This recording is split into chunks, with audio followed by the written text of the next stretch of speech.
নমস্কার, আপনারা দেখছেন voice of Bankura, presented by Glamora unisex salon, বাঁকুড়ার সেরা ইউনিসেক্স স্যালন।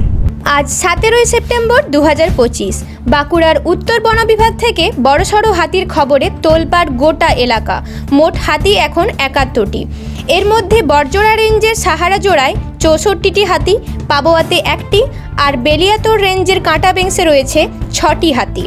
মানে বুঝতেই পারছেন এলাকা জুড়ে হাতির আনাগোনা বেড়ে গেছে ভয়ঙ্করভাবে।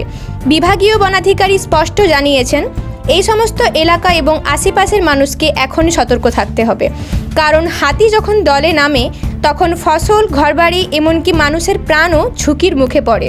তাই আমাদের বার্তা, রাতে একা বাইরে বেরোবেন না, হাতির পাল দেখলে কাছে যাবেন না, আর বন দপ্তরের নির্দেশ মেনে চলুন। এই ধরনের গুরুত্বপূর্ণ খবর সবার আগে পেতে আমাদের চ্যানেলটি সাবস্ক্রাইব করুন আর ভিডিওটি শেয়ার করতে ভুলবেন না। আপনার মতামত কমেন্টে জানান আর লাইক শেয়ার করে ভয়েস অফ বাঁকুড়ার পাশে থাকুন।